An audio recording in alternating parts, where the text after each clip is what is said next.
guys. Sebelum tu jangan lupa klik like, komen dan share video ni. Okey, hari ni kita nak review kita punya set aquarium saiz 12 inci lebar ni 12 inci lebar je. Korang tengok. Okey, yang ni untuk set package combo. Untuk 2026 ni kita bagi sekali dengan hanging filter sekali korang nampak.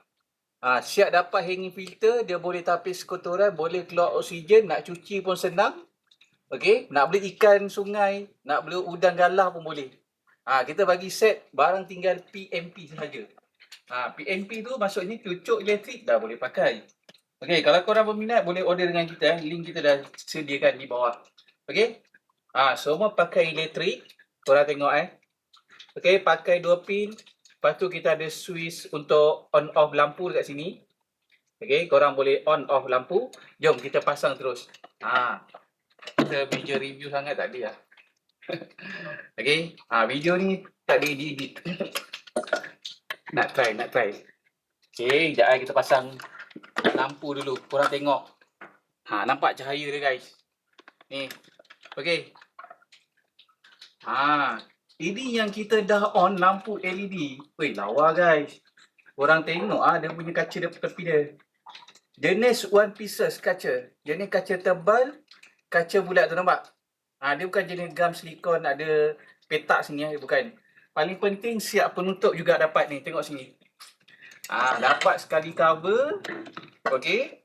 Lampu dengan filter semua dapat dah. Kalau korang nak cuci pun senang juga.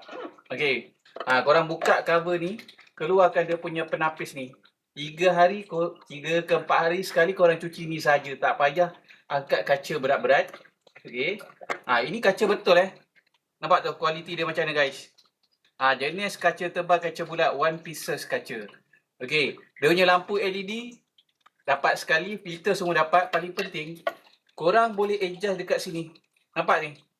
Sini untuk kalau korang nak adjust dia punya air deras. Air bersih keluar dekat sini. Okey? Korang boleh adjust nak bagi laju, nak belikan gapi, memang sesuai. Okey.